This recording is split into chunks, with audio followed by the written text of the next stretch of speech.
Reka ngusuzo dukurikiye kuri Direct Rwanda TV, nizere ko mukomeje kugubwa neza, amahoro y'Imana akomeze kubana namwe. Muri kumwe na MC Robert, ngumwe mutari kumbona muri frame, muri kubona umuhanzi JOEWAYZ, umuhanzi wa serie agafata buriya, ariko turibuze kugenda tumenya amakuru agiye abyihisha inyuma kuba yariswe JOEWAYZ. JOEWAYZ ryaje gute, n'izina byagenze gute, wasanga yitiranwa n'undi muntu cyangwa ari we role model we. Reka merezi ikaze rero abakunzi bacu, mbibutsa ko ndi kumwe na collective tubakunde na Olali Group, ni imwe mu bafatanya bikorwa mbana nabo umunsi ku wundi. Olali Group ni imwe muri company zikora inzu zigendanwa. Iyo tuvuze inzu zigendanwa ufite kuba wayikura hano ukagenda ukayitereka mu muhanda, ariko nukore ambutiyage. Collective tubakunde ni umuryango wita ku bana bafite ubumuga bwo mu mutwe. Bari abana rero ni kimwe nkawe, ni ameze nkanje, ameze nka JOEWAYZ nko muri kumubona kuri screen za Direct Rwanda TV. Reka rero mbahereza ikaze, nsuhuza bari hakurya y'amazi, suhuza abantu navuze ko abantu bi Burundi, ariko mani Burundi ariko ngo bafunguye imipaka. Ewana kabisa good shop kambasuze none mnivuye inyuma. Amakuru mashya ari hano hanze nagiye mbona, ari amakuru yo kuba Prince Kid yongeye kugezwa imbere y'urukiko kuri uyu munsi.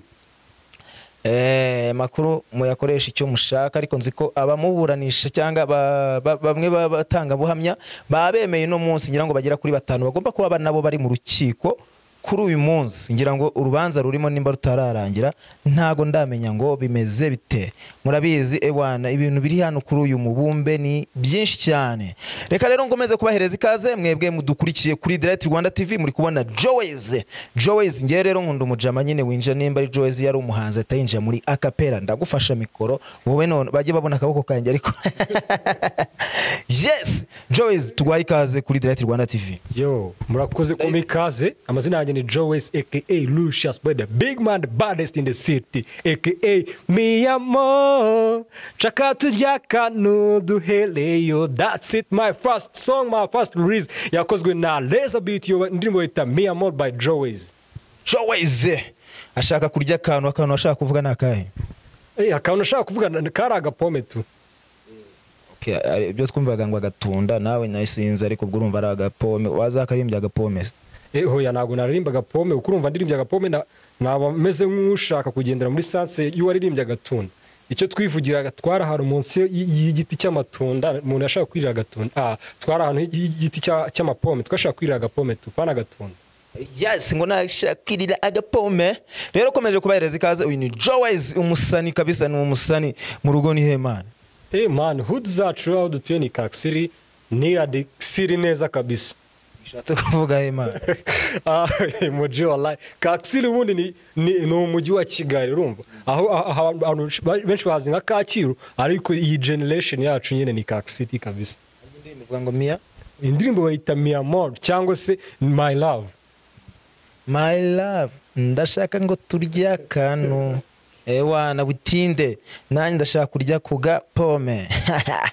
Yes, rero muri kumwe na JOEWAYZ, muri kumwe na MC Robert nkangiye, ariko abantu ewana muri minsi ndi kubakubita ama interview y'abasani nababweke nakariko ibintu bita impano ari byo bintu ngiye kugenda nitaho. Yes, reka tusuhuza abarezami aho baherereye hose, nsuhuza urujeni cyangwa Letitsi hariya kuri station ya Ntunga. Uriya mukobwa ararenze man. Yewana ndamusuje cyane, kasuze na Odari wa Denizo, nsuze na bandi bose baba muri rezami wajuru. Reka mbasuze mwese abarezami aho muherereye mu nce nyinshi z'igihugu cyacu tugira, ndabizi nta hantu mureza amatari. Man, ibintu bya muzike wabijemo gute JOEWAYZ? Ubundi mu buzima bwanjye umuziki ni nka career, ibintu byatangiye kera nyiri umwana, kuko naje kuvumbura ko nifite mutumiredi mu mubiri wanjye. Uba wumva ubundi iyo ndi kugenda mba numva beat, numva flow mu mubiri wanjye, amaraso yanjye atemba na beat.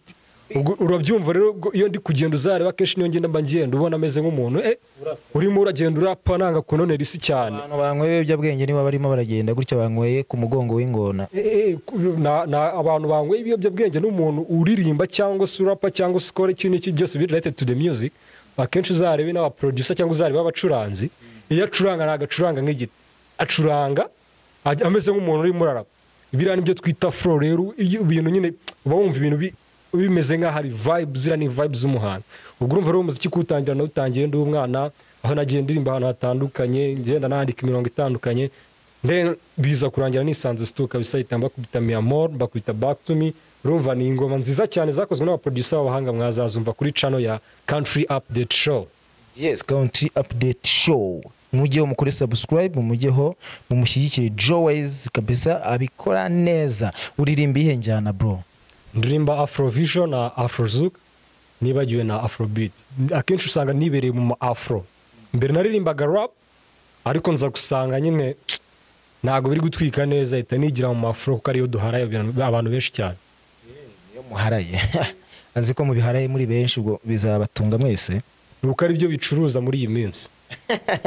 Yes, ngo nuko ari byo bicuruza kuri uyu mubumbe. Yes, ngira ngo ni Wizkid ejo bundi uherutse kugira ibyago agapfusha umukobwa we. Ntago ari Wizkid. Inde hari Davido. Ni Davido. Oya, ngira ngo yari na nimba ari EP yasohoye, ngira ngo nimba ari byo nimba ntibeshya. EP Davido yasohoye? Davido ahubwo na EP yasohoye ahubwo nyuma yo gupfusha umukobwa we yahise aproposa bajya mu murenge we n'umugore we Chioma. Baranarenza. Urumva se JOEWAYZ entertainment arayumva kundenza. Yes, nkomeje kubahereza ikaze rero bakunzi ba Delight Rwanda TV. Reka njye mabwira ngo aho wagana wajya muri Orali Group ukeneye zanzu zigendanwa, ukeneye kujya kurya ubuzima we n'umukunzi wawe ugiye mu kwabu cyangwa honeymoon, mukaba mwagendana na Orali Group ikabahereza inzu nziza, ikabahereza inzu zigendanwa, ukaba wagenda n'umugore wawe cyangwa n'abana bawe mukajya ku mazi mudafite ikibazo cyo gutaha, mudafite ikibazo cyo kwibaza ngo biragenda bite. Muri Orali Group ibyo barabikemuye. Dukomeje kubabwira ati mugane Orali Group kugira ngo ibikorwa byabo bitera imbere kandi namwe muba ahantu heza mu buryo buciriritse, mu buryo bworoheje ubuzima. Kandi iyo nzu birimo ibintu byose, irimo toilette, irimo byose, ikintu cyose mu nzu yawe usanzwe ugira icyo kintu kirimo. Ngana rero muri Orali Group bagufashe ibi kuba ahantu hatoya kandi ubayeho neza nta mpungenge zihari. Yes, JOEWAYZ ufite ababyeyi bose cyane, mbana na mama wanjye, data yitabye Imana. Polisa ntago nengamije nyine kugira ngo datugira ngo twumve nimba koko muri industry wajemo baragushyigikiye. Bari supportive cyane. Ufite n'abana bagukurikira kandi? Mfite abavandimwe, ntago mfite abavandimwe bankurikira. N'abana none se wowe nawe? Huya n'abavandimwe.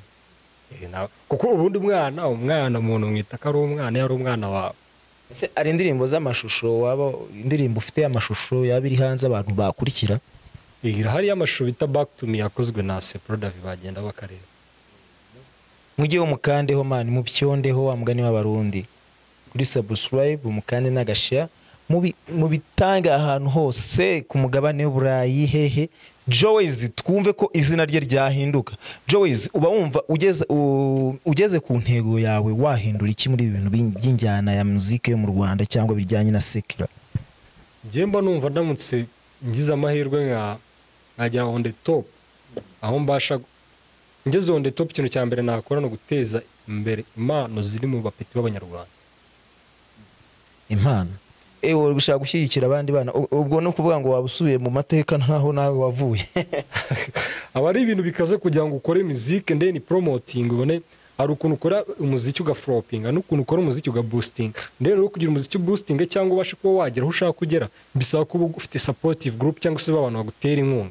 Rero ibyo bita network. Ari igihe usanga network ziriho muri iyi minsi, instead yo promoting ahubwo igira ikudiscourage bitewe na factors zigiye zitandukanye. Urumva rero ngiye ndamutse ngeze ku ntego yanjye nkagera on the top muri iyi njyana, muri iyi career y'umuziki, nazamura abandi bapeti bafite impano z'umuziki. Umuziki wacu ukaba boosting ukajya ku rwego rwa Nigeria. Ubona abahanzi ba Nigeria umupeta arakora indirimbo imwe akahita boosting East Africa yose, tukamenya West Africa yose bakamumenya, kubera ko bafite network, bafite abantu bakunze umuziki, bafite abantu bakunze ibyo bintu, kandi bafite n'abantu babona ko ibyo bintu byavamo byacuruza, baba boosting batitaye ku cy'umupeta afite ako kanya. Ese mu Rwanda ngira ngo muziki yacu nyarwanda iri kugenda itera imbere, ariko ntago iragera ku bihugu byose uvuga ati international, ku buryo uvuga ati natumiwe muri show za America, uvuga ati wena izo ndirimbo zacu barazumva. Se biterwa n'iki kuba indirimbo zacu ziri mu kabumbe kamwe ziri hafi ahangaha ukasanga zirimo wenda zirumva no mu Tanzania, Umugande, kenshi uzasanga nabo dufitanye amakorabo menshi n'abayu Burundi. Ese biterwa n'iki nkamwe nk'abahanzi muba mwaraje muri industry? Niki kibo bumva gituma umuziki wacu guma hano hafi yacu? Impamvu umuziki wacu guma hano nyine gumuri local studio kuba international, icyambere nicyo bita language barrier. Nucuranga ibintu karirimba mu Kinyarwanda urumva umunyamerika nagazabyumva. For instance, nujya kureba ku banya Nigeria impamvu bakora bakaboostinga, arakora indirimbo iri mu Kinya Nigeria ariko ivanze n'icyongereza kubera ko English ni ururimi ruvugwa ahantu hanini ku isi. Aracuranga ba Wizkid baracuranga bararekura ingoma zigacurangwa ahantu hose ko ukuramo message. Ubwo rero igihe mu Rwanda tuzabasha kuba twahindura twajya dutangira no kuririmba mu ndimi z'abanyamahanga, icyo gihe umuntu yaba ari na interested kumva icyo kintu ugasanga bya boostinze cyane. Sibyo ko tutari ku rwego rubi kuko umuziki w'u Rwanda urabona ko wateye imbere. Kabisa no ugeze mu Burundi nibwo wabyemera, imiziki y'u Rwanda iracurangwa cyane, cyangwa se no muri ibihugu bindi by'abaturanyi imiziki iracurangwa cyane, ariko ntabwo ari ku rwego umuntu abasha kuwucuranga ngo yumve umuziki ushatse kuvuga muri rusange.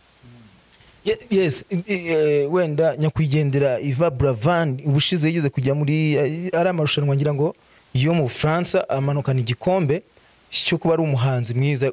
Wenda tugerageze ko we yari French ye yari irimo fresh, yakundaga kugerageza France mu ndirimbo ze, ngira ngo burasiyo ntandaro kugira ngo abone kiriya gikombe cyane. Nago wibeshye kubera ko we yaririmbaga ibintu nyine ibintu bibasha kudelivaringa kujya muri ari amarushanwa yabereye France. Nuko umuntu nago bari kugeramo indirimbo z'abanyarwanda z'ikinyarwanda, yajyanyemo indirimbo ze ziri mu Gifaransa barazumva, barazinominiye barazemera, hajyamo abasha kuba yakitwara neza kuramo kiriya gikombe. Ari nacyo kintu nshima mvuga ko umuziki wacu w'abanyarwanda utakiri hasi cyane nka mbere, ahubwo uko tugenda develop language zacu bizadufasha kuba twagera kure, kandi abanyarwanda bazi kuririmba n'ibintu biturimo cyane kandi tuba tunabyumva. Ariko igihe tukiririmba ibintu bimwe ahantu hamwe mu rurimi rumwe, ubwo nyine bizakomeza kumvwa n'abantu bari muri icyo gihugu, abantu bazi urwo rurimi.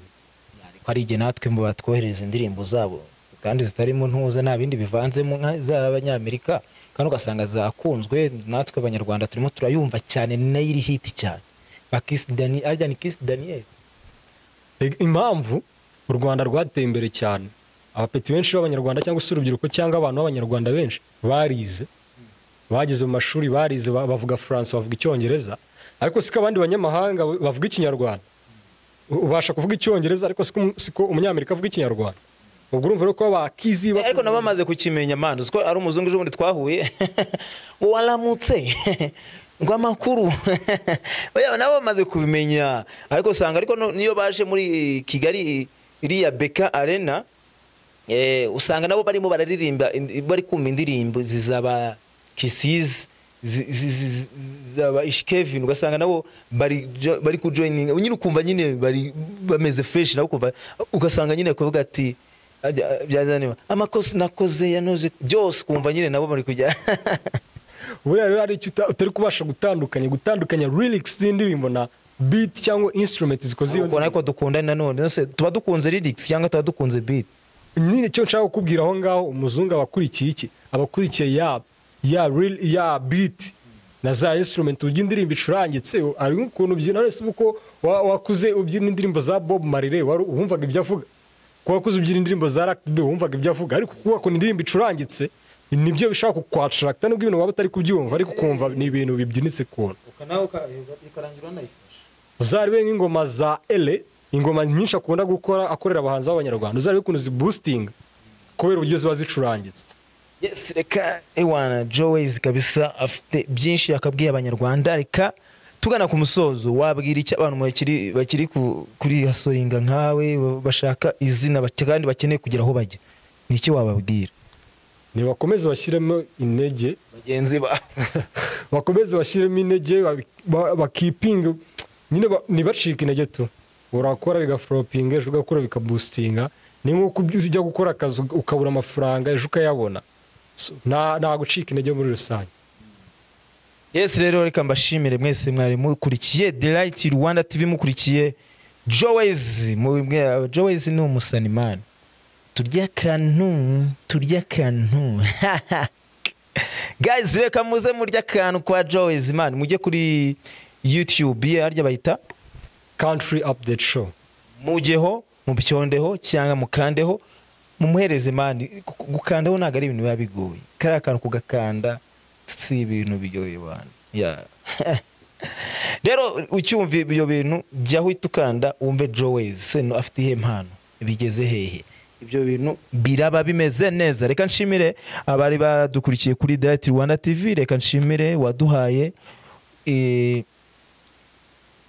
ibikoresho kugira ngo nibi bintu bigende neza kuye nabwo nanjye kuvuga uwo muntu ariko reka mwe nifate cyane rero reka mbashimire cyane njyewe MC Robert ndakagaruka JOEWAYZ wakoze murakoze cyane yes wakoze nawe ubanye natwe